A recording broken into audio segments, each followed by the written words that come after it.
Buenas tardes, señoras y señores. De nuevo, Manuel Grullón con ustedes para presentarle una nueva entrega de su programa Visión RD. Como siempre, análisis, comentarios de los principales hechos acaecidos, tanto en el plano nacional como en el plano internacional. Señores, este país tiene algunas cosas sui generis. Y son sui generis porque ustedes recordarán hace unos 2 o 3 meses que se puso de moda el problema de las bebidas adulteradas. Y todos los días, 5 muertos, 3 muertos, 2 muertos, con el problema de las bebidas adulteradas. Luego de las bebidas adulteradas, se puso de moda el problema de las desapariciones. Y se desapareció uno aquí, otro por allí, otro por acá. Y ahora, en esta semana, o a final de la semana pasada, entonces, ahora lo que se han puesto de moda son las denuncias sobre atracos, robos, violencias, etc. Amén de que hay unos asuntos, algunas cosas, por ejemplo, como el problema de la violencia con ácido del diablo, que eso siempre, no con la intensidad de los otros temas, pero siempre está presente. Con relación a las desapariciones, la prensa del fin de semana trajo la noticia de que 2 niñas de Guachupita, en Santo Domingo, estaban desaparecidas. En el día de ayer, la prensa reseña que las niñas aparecieron en Nagua. Y otra jovencita que se había desaparecido también apareció. Pero yo saco a colación estas informaciones porque las cosas nosotros las manejamos como de una manera como tan fuera de lo institucional. Nosotros las manejamos como con tanta chabacanería. Por ejemplo, esas niñas aparecieron en Nagua, pero ya nadie sabe cómo llegaron a Nagua. Ni la prensa, ni la familia, ni el Ministerio Público, ni la policía. Aparecieron las niñas que habían desaparecido en Guachupita, aparecieron en Nagua. Que la jovencita que se había desaparecido por San Cristóbal apareció no sé dónde. Y ya. Santiamén. Entonces, como que no hay un seguimiento, no hay como una obligación de las instituciones, como de decir las cosas como pasan. 2 niñas de 10 y 12 años se desaparecen y a la semana, 3, 4, 5 días aparecen de Santo Domingo en Nagua. No se dice si estaban en un familiar, no se dice nada, absolutamente nada. Simplemente que aparecieron las niñas. Y entonces nos quedamos con la información y la incertidumbre. No se sabe qué fue lo que sucedió con las niñas. Y no se sabe qué ha sucedido con la mayoría de los desaparecidos que han aparecido. Tampoco se dice qué fue lo que sucedió con eso. Entonces, eso crea una incertidumbre, pero también una desconfianza en las instituciones. Desconfianza en el Ministerio Público y desconfianza en la Policía Nacional. Porque ni la policía, ni el Ministerio Público, entonces terminan la información. No dicen qué fue lo que pasó, no dicen dónde la encontraron, no dicen cómo llegaron allí, quién la llevó, nada. Ni siquiera las condiciones en las que aparece la gente. Y entonces, son de las cosas que nosotros decimos, como que debieran, eso no cuesta dinero, porque aquí nosotros siempre vivimos quejándonos y vivimos diciendo, bueno, no se puede hacer tal cosa porque no hay los recursos económicos o no existen los recursos humanos. Es cierto, hay muchas cosas que no se pueden hacer porque no existen los recursos económicos, pero hay otras que no se hacen porque falta voluntad, porque falta disposición, porque las instituciones funcionan a media cuando funcionan. Y entonces, eso hay que superarlo, eso hay que dejarlo atrás. Nosotros no podemos seguir manejándonos de esa manera. Señores, pasando a otro tema, miren, lo que ha pasado con el problema que se ha suscitado en la Cruz Roja Dominicana es un asunto no solamente para que nos preocupemos, es un asunto para que todos estamos obligados a sentir vergüenza. Como dice la gente, vergüenza ajena. Usted se imagina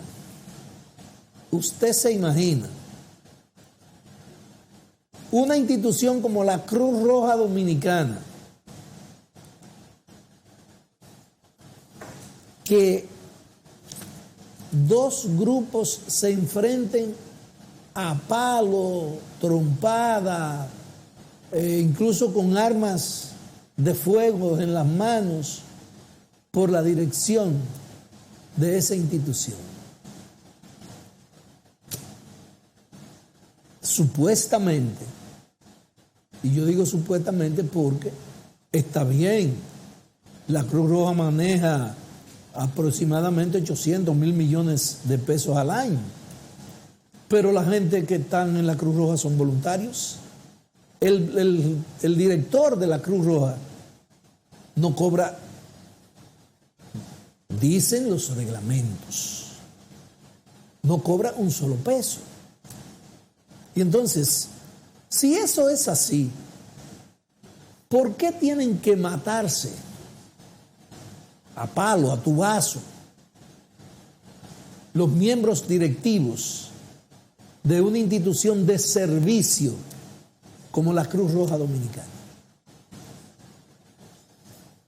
Ustedes saben que la Cruz Roja Dominicana es dominicana, pero es prácticamente un apéndice de la Cruz Roja Internacional. Y que la Cruz Roja Dominicana recibe recursos del gobierno dominicano, pero también recibe recursos de organismos internacionales. Entonces, cuando esa fílmica salen en el plano internacional, ¿qué va a pensar la gente de nosotros, los dominicanos y las dominicanas? Yo pienso que a veces cuando tú tienes roles de primacía, tú tienes que pensar muy bien las cosas que tú dices y las cosas que tú haces. Porque es una vergüenza para el país. Y es una vergüenza para la Cruz Roja de la República Dominicana que sus miembros directivos diriman sus diferencias a trompada, a palos, a tubazos, como la fílmica que están rodando en los medios de comunicación. Mire, yo pienso que esta sociedad tiene que estudiarse. Y esta sociedad tiene comportamientos que son dignos para que un sociólogo o un equipo de sociólogos haga un estudio y dé algunas conclusiones. Porque si en los partidos políticos se matan a trompar y se matan a tubazo, usted puede hasta justificarlo, y se puede justificar porque es una lucha de intereses incluso económicos. Si en el Congreso de la República, por ejemplo, usted ve que los diputados y senadores, o los diputados o los senadores, se empujan y se insultan y se dicen 50,000 cosas y hasta se dan 2 empujones y 2 trompas. Bueno, ahí también hay una lucha de intereses políticos y de intereses económicos. Eso tiene una explicación lógica. Pero en la Cruz Roja Dominicana, simplemente eso es una vergüenza para el país, una vergüenza para la sociedad dominicana y una vergüenza para la Cruz Roja de la República Dominicana. Señores, pasando a otro tema y algo que sea más no de importancia, sino confortable, más viable para el país. Se está celebrando la 5ª Conferencia Mundial de Presidentes de Parlamentos.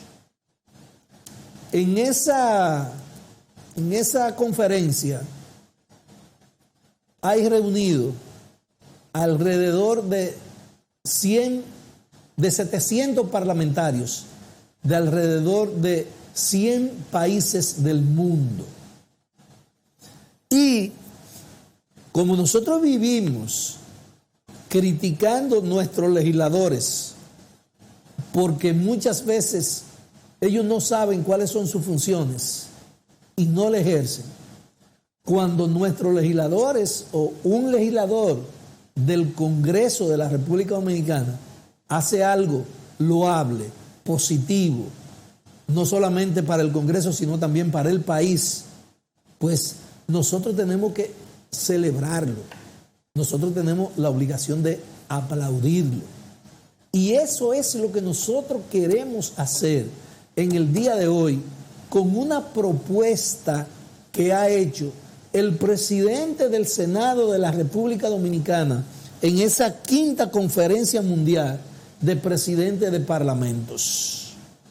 El presidente del Senado de la República Dominicana, el señor Eduardo Estrella, hizo una propuesta en ese evento, donde propuso que a los países en vía de desarrollo, todos los países latinoamericanos fundamentalmente, pues que los países acreedores, es decir, a los países a los que nosotros le debemos, nos hagan un descuento de un 25% de la deuda que nosotros tenemos con ellos, en función de que nosotros nos comprometamos en un plazo no demasiado largo a cumplir con la meta de tener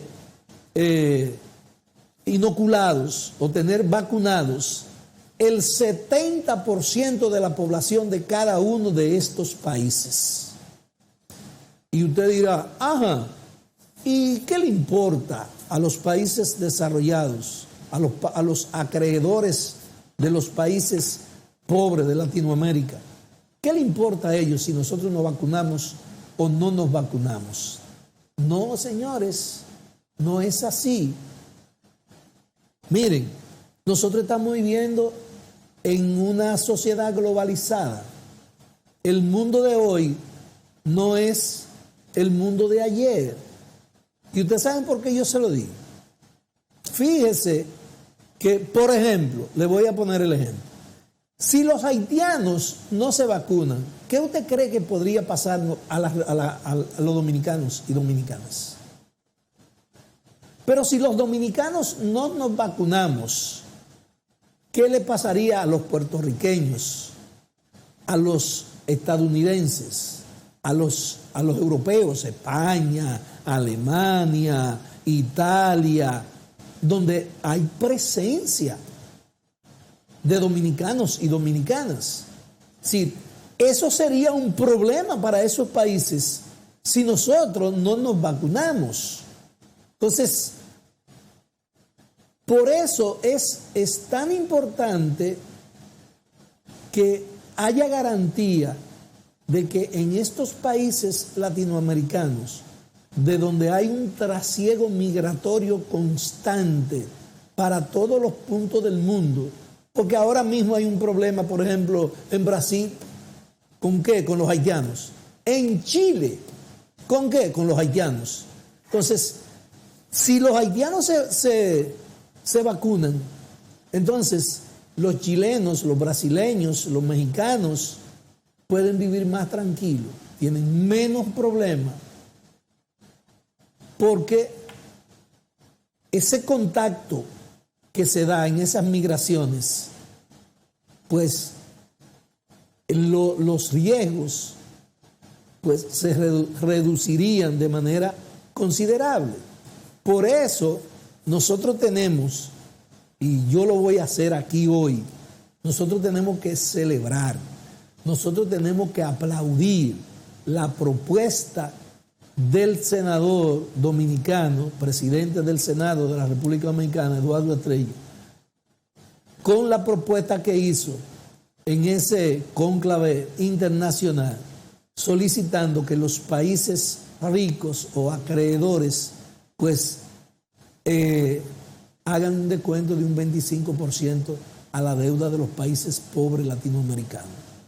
Yo no voy a decir que se va a lograr, pero el hecho de haberlo propuesto, yo estoy seguro que la mayoría de los países latinoamericanos han acogido la propuesta, han aplaudido la propuesta, pero además eso crea una unificación de criterio entre los países latinoamericanos y eso crea también un acercamiento entre nosotros y eso facilita la comunicación, eso facilita la solidaridad, eso facilita los negocios, eso facilita muchísimas cosas.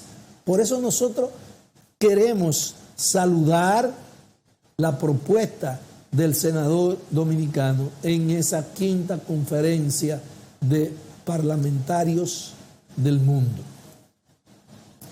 Señores, el señor Eddie Olivares es miembro de la Junta Central Electoral.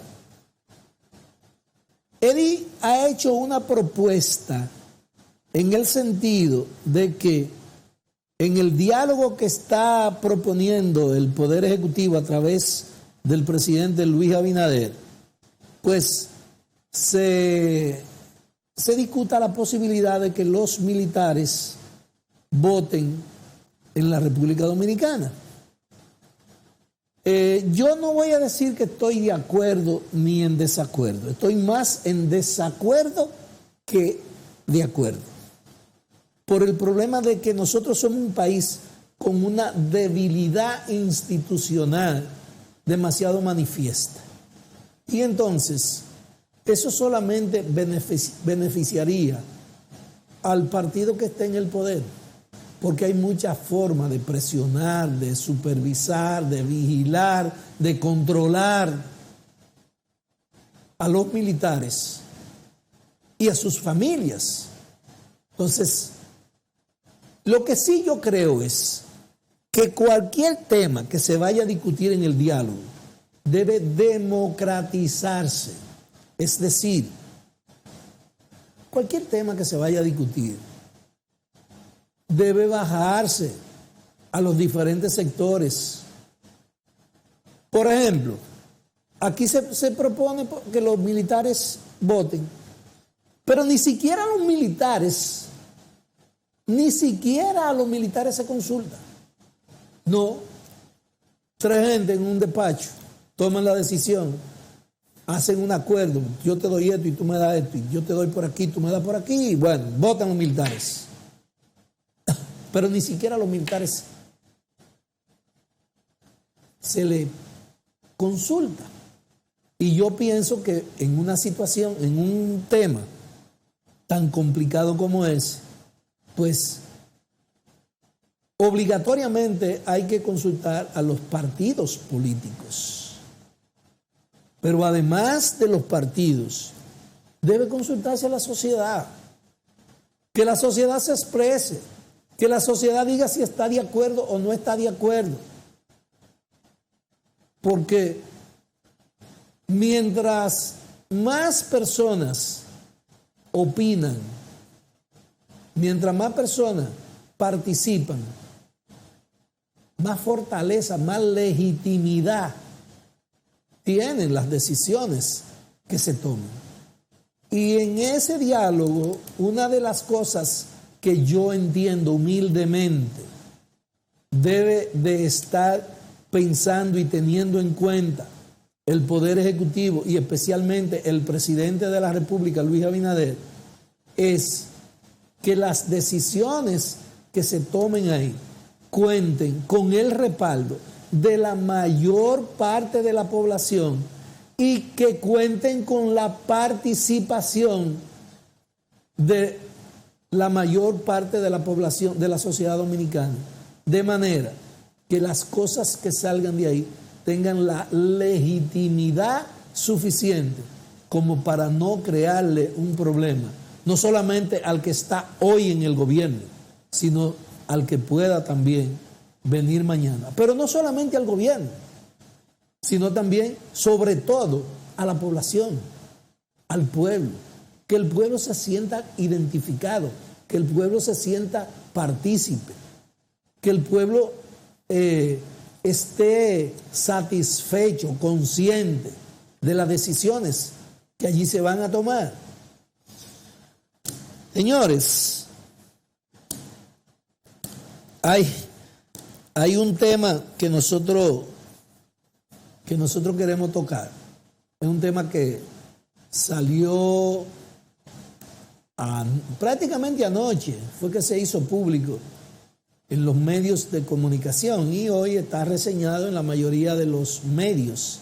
Y es la decisión que han tomado los señores Francisco Pagán, Javier Suriel y Alquides Christopher.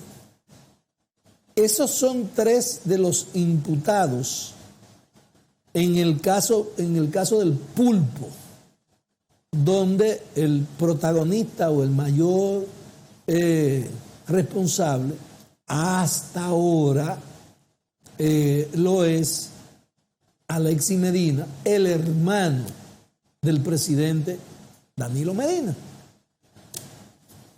Entonces, ¿qué es lo que ha pasado con estos tres imputados conjuntamente con el hermano del presidente? Bueno, que el Ministerio Público ha hecho un acuerdo de delación premiada, mediante el cual ellos se han declarado culpables de lo que lo acusan y se comprometen a colaborar con el Ministerio Público de manera que se les reduzca su pena, pero además que se le varíe la medida de coerción que se le había impuesto, es decir, se le había impuesto prisión preventiva y ahora se le va a modificar por prisión domiciliaria. Entonces, esto ha traído una convulsión en en el sistema, en los medios jurídicos del país. Hay muchos expertos en materia penal que han dado opiniones, y dentro de esos expertos está Julio Curi, Eduardo Jorge Pras y Luz Díaz, que han dicho que esa decisión del Ministerio Público con esos imputados es ilegal, y que para que eso pueda considerarse y pueda incluirse dentro del expediente de manera regular, es necesario y obligatorio que un juez competente pues apruebe el acuerdo, el pacto entre el Ministerio Público y los imputados. Y refieren los tres juristas una decisión del Tribunal Constitucional Español que refiere un caso como ese.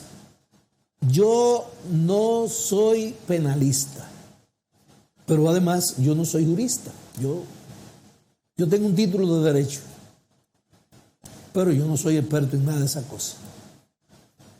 Pero yo chequeé la decisión del Tribunal Constitucional Español, y hasta donde yo vi está referido a la concepción del principio de inocencia que tiene todo imputado.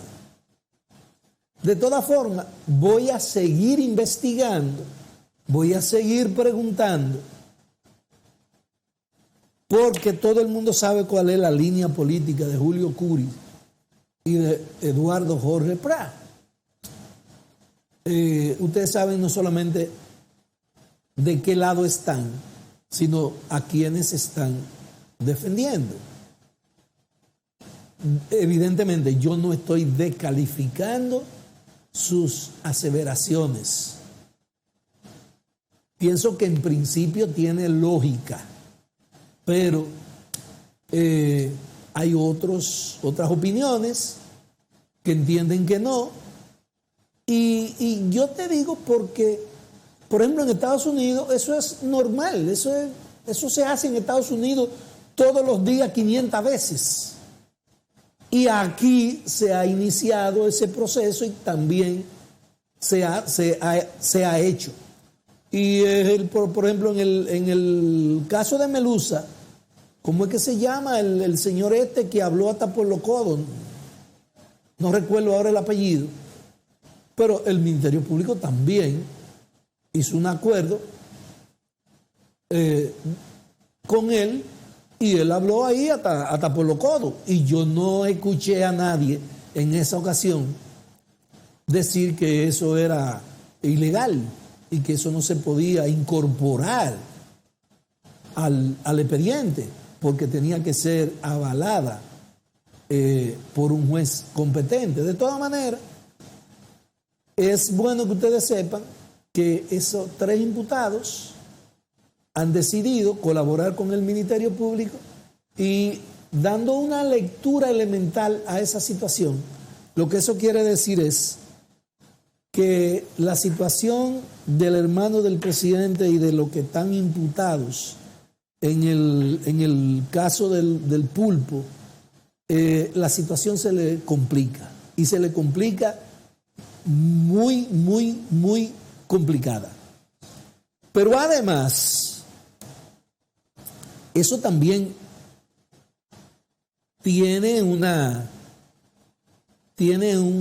lectura, y es que en los demás casos, por ejemplo, ¿cómo se llama el caso donde está el procurador Jean Alain? Pulpo, Melusa, bueno, no recuerdo cómo se llama el pescado ese, se me olvidó. Pero, de todas maneras, lo que quiero significar es que no se encuentren raros si mañana cualquiera de los imputados, conjuntamente con Jean Alain, deciden colaborar con el Ministerio Público y ofrecer sus declaraciones. Evidentemente que las declaraciones que pueden dar esos imputados, evidentemente que para incorporarla y para que el juez pueda darle valor, tienen que estar acompañada de alguna otra prueba documental, testimonial, de la manera que sea. Pero simplemente las declaraciones del imputado no hacen prueba en contrario, hasta donde yo tengo entendido. De todas formas, esa es la situación. Eso es lo que se está manejando. Y esperemos a ver qué sucede en el desarrollo de los acontecimientos y vamos a ver cuál es el anuncio que se va a hacer con los últimos allanamientos que ha hecho el Ministerio Público. Señores, vamos a solicitar su anuencia, vamos a subir y no se vayan, que en breve regresamos.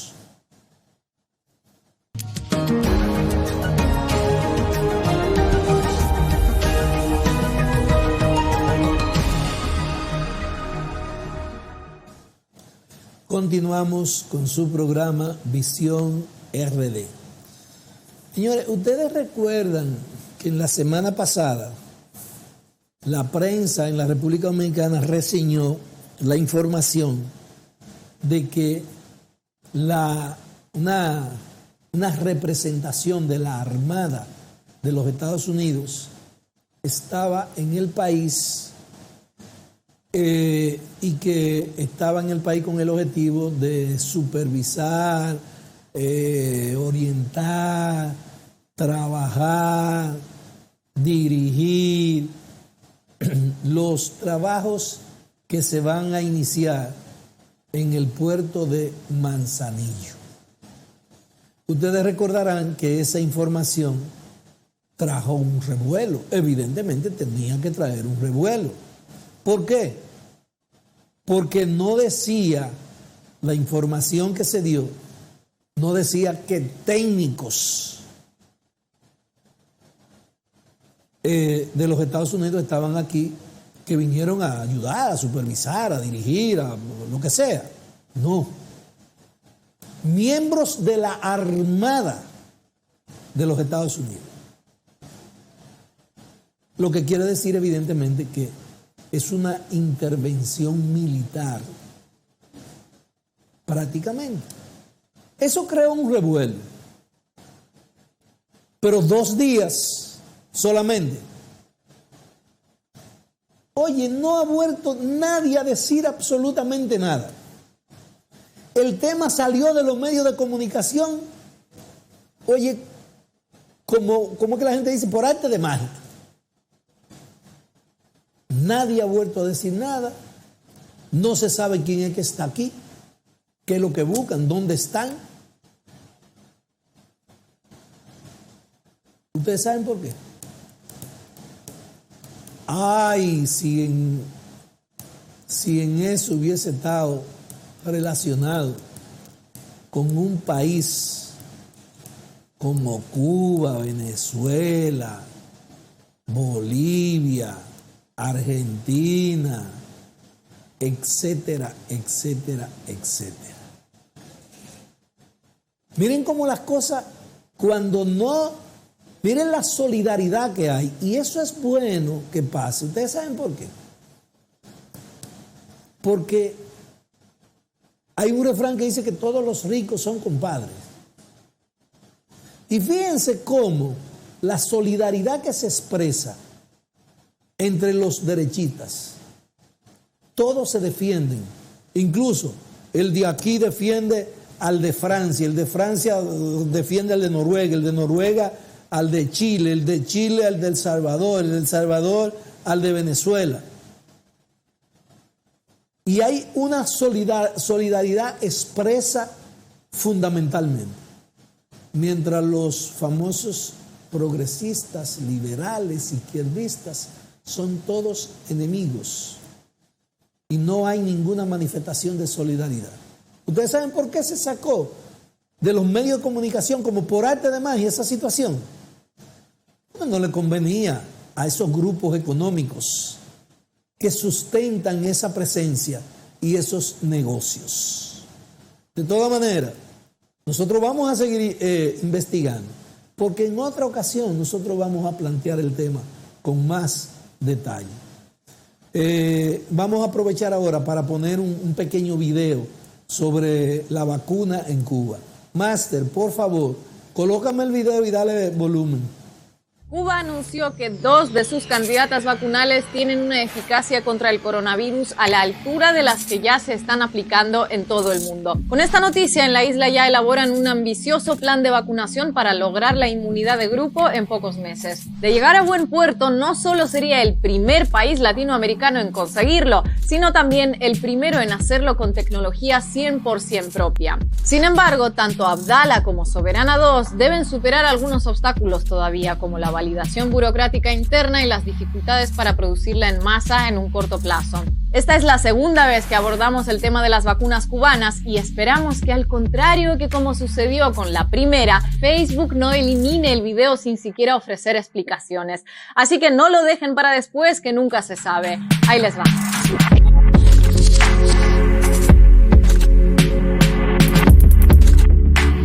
Los resultados obtenidos en la tercera fase de pruebas de las vacunas cubanas más prometedoras apuntan a que su eficacia estaría a un nivel similar al de otras ya aplicadas en cientos de millones de personas en todo el mundo. El anuncio llegó como una luz de esperanza en medio de una nueva ola de contagios que golpea a la isla con más fuerza que las anteriores. Según datos facilitados por el Centro de Ingeniería Genética y Biotecnología, desarrolladores de la vacuna Abdala, la eficacia de este fármaco inmunizante contra el COVID-19 es del 92%, similar a la de Sputnik o Pfizer. Por su parte, el Instituto Finlay de Vacunas ha comprobado hasta ahora una eficacia del 62% en su candidata Soberana 2, comparable a la de AstraZeneca o Sinovac, tras 2 aplicaciones. Pero seguramente la de Soberana 2 sea mayor porque está diseñada para 3 dosis.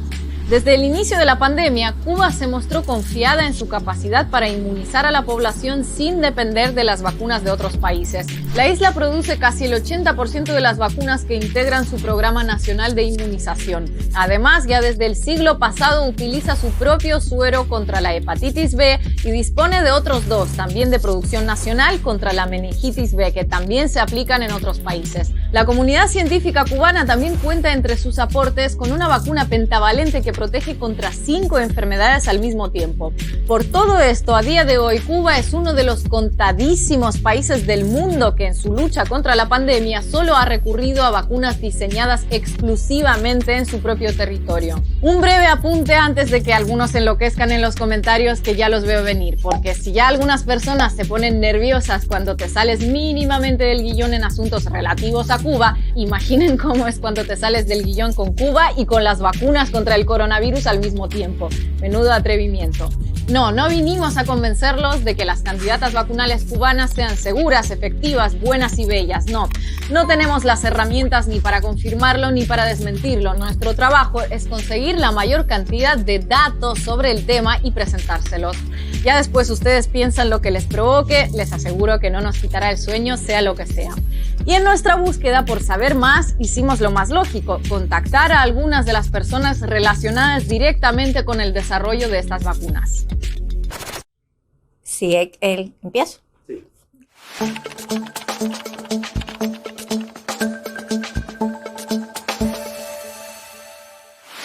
El candidato vacunal Abdala es un candidato que se basa en una proteína obtenida por técnicas de ADN recombinante expresada en la levadura Pichia pastori. O sea, es una proteína recombinante lo que constituye el antígeno vacunal. Las vacunas basadas en sus unidades proteicas tienen como objetivo inducir una respuesta inmune del organismo, o sea, de la persona que recibe la vacuna, contra ese antígeno vacunal que representa una de las proteínas más importantes del virus SARS-CoV-2. Con este tipo de tecnología basada en subunidades se inocula una cadena proteica como la que contiene el virus, pero que fue sintetizada, es decir, no fue tomada del virus, sino que es una copia de una de sus partes, lógicamente sin capacidad de contagiar ni de replicarse. La vacuna Soberana obtiene su antígeno sintetizado a partir de células de animales, mientras que Abdala de una levadura. La tecnología basada en subunidades no es nueva ni en Cuba ni en el resto del mundo y se utiliza en vacunas como las de la hepatitis B y algunas de gripe estacional. La farmacéutica estadounidense Novavax también recurrió a ella para elaborar su vacuna, por cierto.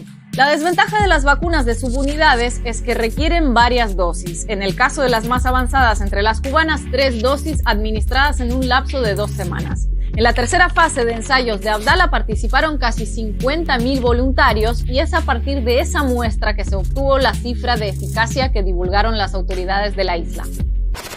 En nuestro estudio se evaluaron 153 individuos que enfermaron de COVID después de haber sido vacunados. De ellos, 142 pertenecieron al grupo placebo y 11 pertenecieron al grupo que recibió la vacuna Abdala, y de esta forma es que se hacen los cálculos para establecer las proporciones de riesgo entre ambos y llegar al valor de eficacia vacunal de 92,28, que es el que hemos informado a la comunidad científica internacional. Alrededor del 97% de los eventos son eventos leves que no requieren medicación, que no tienen ninguna afectación. Son eventos locales en el sitio de inyección, como es el dolor, la induración, el ardor, y algunos sistémicos como puede ser el dolor de cabeza, el malestar general, somnolencia, o sea, sueño, náuseas, vómitos, pero en una escala muy pequeña. Si tenemos en cuenta las instituciones que han estado liderando estos procesos, la experticia que tienen, la tradición que tienen en el campo de la producción de vacunas. Si vemos la plataforma tecnológica, que es una plataforma tecnológica conocida, aplicada y probada suficientemente en Cuba, la seguridad que han demostrado ya en la práctica estos candidatos vacunales, son elementos más que suficientes para que la relación riesgo-beneficio esté a favor de su aplicación. Pero además de los aspectos científicos, también hay que destacar otro punto clave relativo a la elaboración de Abdala o Soberana 2. Antes comentábamos que Cuba era uno de los pocos países de todo el mundo que ha logrado diseñar y producir sus propias vacunas contra el coronavirus. Y si ya tiene mérito teniendo en cuenta que todos los demás que lo han logrado hasta el momento son grandes potencias económicas, el mérito es aún mayor si tenemos en cuenta las circunstancias de la isla, problemas financieros, escasez de productos e insumos, etc. Está claro que tenemos dificultades financieras, dificultades de acceso a insumos, acceso a materiales, a reactivos, a sistemas diagnósticos que en otro contexto sería muy fácil de adquirir y que para nosotros tiene un trabajo realmente mucho mayor. Realmente desarrollar una vacuna, cualquier vacuna en un contexto como el que vive nuestro país, de ser un país bloqueado hace más de 60 años, es un reto extraordinario y que sin duda nos impone buscar alternativas de forma tal que podamos vencer estas dificultades. El tema del bloqueo da para un video completo, pero vamos a poner unos pocos ejemplos puntuales de su impacto en áreas de salud y biotecnología. Por ejemplo, a finales de marzo de 2020, la empresa china Alibaba envió una carga humanitaria a varios países latinoamericanos, consistente en mascarillas, kits de diagnóstico y respiradores para enfrentar la pandemia. Pero como las compañías de transporte que trasladaron la carga eran de capital total o parcial estadounidense, se negaron a entregar la parte reservada para Cuba, ya que de hacerlo estarían violando la ley Helms-Burton. El suero de ternera o la albúmina bovina utilizados por los laboratorios cubanos en el desarrollo de algunas de sus vacunas deben comprarlo a Nueva Zelanda o Alemania porque la Casa Blanca prohíbe que empresas estadounidenses se lo vendan. De 17 horas que tardaría un envío marítimo desde Florida a La Habana, los investigadores en Cuba deben esperar semanas al transporte desde Europa u Oceanía, lo que además de retrasar los procesos, lógicamente también encarece los costos. El Instituto Finlay, que desarrolla Soberana 2 entre 2019 y 2020, tuvo que comprar reactivos químicos necesarios para su trabajo de manos de proveedores proveedores no estadounidenses, también a causa del bloqueo. Esto hizo que Finlay se viera forzado a recurrir a proveedores de terceros países como intermediarios, pagando un sobreprecio del 25%. Es decir, lo que a un laboratorio canadiense, brasilero, mexicano o peruano le habría costado $716,000, Finlay tuvo que pagarlo por $895,000. Todo este panorama sitúa a Abdala y Soberana 2 en un contexto global muy diferente al de todas las demás vacunas. Por supuesto, como sucede con tantas cosas desde la llegada del coronavirus, todavía hay preguntas sin respuesta, también en torno a las candidatas vacunales cubanas. Por ejemplo, los desarrolladores de Abdala prefieren esperar y observar antes de anunciar cuánto tiempo podría durar la respuesta inmune. No hay certeza tampoco de cuánto porcentaje de la población deberá estar inmunizada para que el virus quede acorralado. El estudio no ha sido publicado todavía en revistas internacionales para que lo validen científicos de otros países. Como parte del proceso de divulgación de los resultados, obligado a hacer estas publicaciones científicas, que en nuestro caso estamos ya en el trabajo de elaboración de los datos de los 2 primeros estudios, ya que en el caso del fase 3 todavía estamos trabajando en el procesamiento del volumen grande de información para también en su momento someter a la crítica científica estos resultados en publicaciones revisadas por pares y demás, como está en el estado del arte para la investigación científica.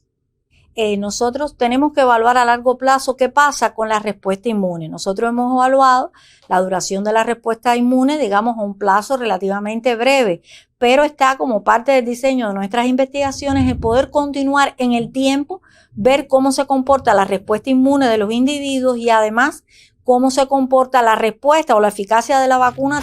Nosotros tampoco tenemos respuesta a todos esos interrogantes. Lo que tenemos es experiencia en geopolítica de vacunas, eso sí. Y aunque no podemos establecer paralelismos a futuro, sabemos que al menos en el caso de Sputnik V, al inicio las críticas más repetidas en el mundo fueron "no ha sido estudiada, es peligrosa", y hoy es "¿por qué no llega más rápido?", en muchos casos en boca de las mismas personas. De momento, en lugar de una arremetida mediática, más bien hemos contemplado un relativo silencio con ocasionales dudas murmuradas entre dientes, seguramente porque el historial cubano en inmunología no da para ponerse a dudar a gritos. Eso sí, esto podría ir cambiando en los próximos meses, paradójicamente más en el caso de que las candidatas cubanas prosigan su avance que en el caso de que se frenen. Más de 1 millón de cubanos ya se han vacunado con Abdala o con Soberana 2. Venezuela también ha comenzado a inocular a su población con las candidatas vacunales cubanas. Argentina ha mostrado interés de forma oficial. La isla aspira a producir unos 100 millones de dosis anuales para exportar a otros países, una vez superados los trámites internos y externos. Y sí, hay dudas pendientes, algunas lógicas y otras no tanto, y claro que todavía falta camino por recorrer. Pero de lo que sí estamos convencidos es de que si ya guiarse exclusivamente por criterios de preferencias políticas o geopolíticas en asuntos de salud es una irresponsabilidad, ¿qué decir de hacer lo mismo en medio de una pandemia que no termina de apagarse? Señores, ¿ustedes se imaginan a Cuba, que está sancionada, embargada, bloqueada por más de 60 años? ¿Ustedes se imaginan qué fuera Cuba si le permitieran, si les respetaran su soberanía, si le permitieran a los cubanos ser ellos, desarrollarse? Porque miren, la historia de las sanciones, del bloqueo, es nada comparada con las conspiraciones, los actos terroristas que han hecho desde el territorio norteamericano en el territorio cubano. Pero hoy no tenemos más tiempo. Nos despedimos agradeciendo la sintonía de todos ustedes y diciéndole hasta mañana. Y no se vayan, que sigue Entre Jerez.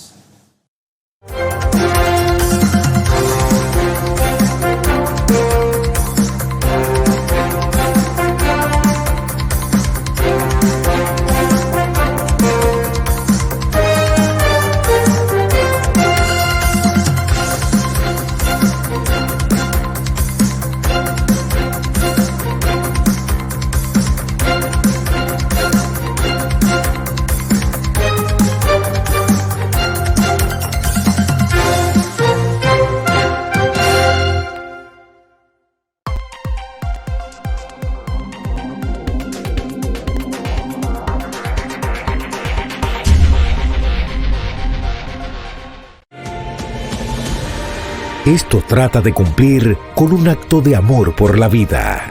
Nuestro personal está cumpliendo con su deber. Ve y cumple con el tuyo.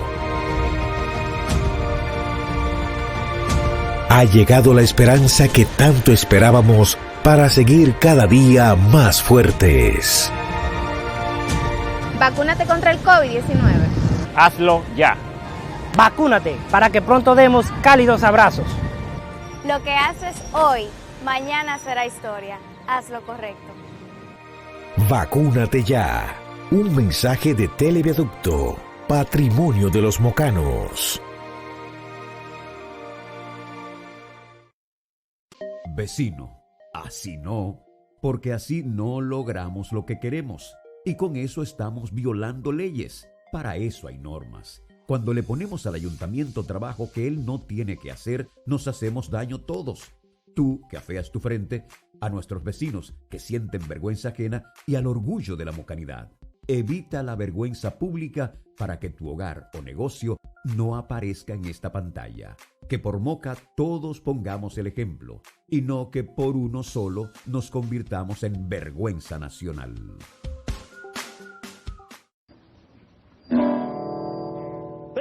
Cuando me inyecté en los biopolímeros, me sentía acomplejada, me daba depresión. Me sentía cohibida de sonreírme. Es muy importante saber cuál es la presentación que tienen los inyectables faciales que se usan para el relleno de la cara. El que ves una mujer con los labios artificiales, eso es como besar, comerse un huevo sin sal. ¡Hey! Vamos rumbo a la inmunidad colectiva. Móntate en la ruta de vacunación. Todos queremos reactivación económica y volver a la normalidad. Pero eso se logra contigo, conmigo, con todos. Ponte en marcha y vacúnate. Ayuda al país a abrir negocios, empleos, abrazos, libertad. Vacúnate, refuérzate. No esperes más. Hazlo hoy, hazlo ya. Un mensaje de Proyectos Especiales de la Presidencia, PROPET, Gobernación Civil Provincial de Espaillat, Oficina Senatorial, Dirección Provincial de Salud. Televiaducto, Patrimonio de los Mocanos.